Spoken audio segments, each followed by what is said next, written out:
महाराष्ट्रातल्या 36,211 कंपन्या बंद झाल्याचा विरोधकांचा दावा अयोग्य असल्याचं मुख्यमंत्री देवेंद्र फडणवीस यांनी म्हटलंय। विरोधी पक्षाच्या काही खासदारांनी संसदेत हा मुद्दा उपस्थित केला होता। ज्येष्ठ नेते शरद पवार यांनीही समाज माध्यमावर याबाबत प्रश्न उपस्थित केले होते। मुख्यमंत्र्यांनी आज पवार यांना समाज माध्यमावर पत्र लिहून त्यावर उत्तर दिलंय। या आकडेवारीचा अर्थ एवढ्या कंपन्यांनी प्रत्यक्ष व्यवसाय बंद केला असा काढणं योग्य नाही असं मुख्यमंत्र्यांनी म्हटलंय। मुख्यमंत्री म्हटले की बंद झालेल्या कंपन्यांपैकी 76% कंपन्या डिफंक्ट आहेत। डिफंक्ट म्हणजे ज्या कंपन्या प्रत्यक्षात सुरूच झाल्या नाहीत किंवा कार्यरत नव्हत्या।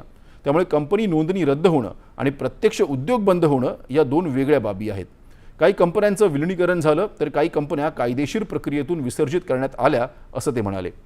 फडणवीस यांनी सांगितलं की 2019-20 मध्ये कॉर्पोरेट व्यवहार मंत्रालयानं विशेष मोहिमेत सुमारे 6 लाख निष्क्रिय कंपन्यांची नोंदणी रद्द केली होती। त्याचवेळी देशात सक्रिय कंपन्यांची संख्या गेल्या 10 वर्षात 6,78,000वरून 21 लाखांहून अधिक झाली आहे। 3 जून 2026 रोजी महाराष्ट्रात 3,96,211 सक्रिय कंपन्या आहेत।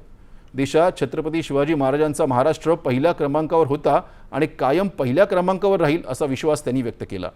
2025-26 मध्ये महाराष्ट्रात 41,525 नव्या कंपन्यांची नोंद झाली आहे। नव्या कंपन्यांच्या नोंदीतही महाराष्ट्र देशात आघाडीवर असल्याचं फडणवीस यांनी सांगितलं। चाकणमधील उद्योगाच्या स्थलांतराच्या मुद्द्यावरही त्यांनी भूमिका स्पष्ट केली। पायाभूत सुविधांच्या समस्यांवर तोडगा काढण्यासाठी 12 ऑगस्टला संबंधित यंत्रणांची बैठक झाली असून आपत्कालीन आणि दीर्घकालीन उपाययोजनांचा आराखडा तयार करण्यात आल्याचं त्यांनी सांगितलं। एकही उद्योग महाराष्ट्राबाहेर जाऊ देणार नाही यासाठी प्रयत्न केले जातील असंही फडणवीस यांनी स्पष्ट केलं। चाकण MIDCतील रस्ते, वाहतूक कोंडी आणि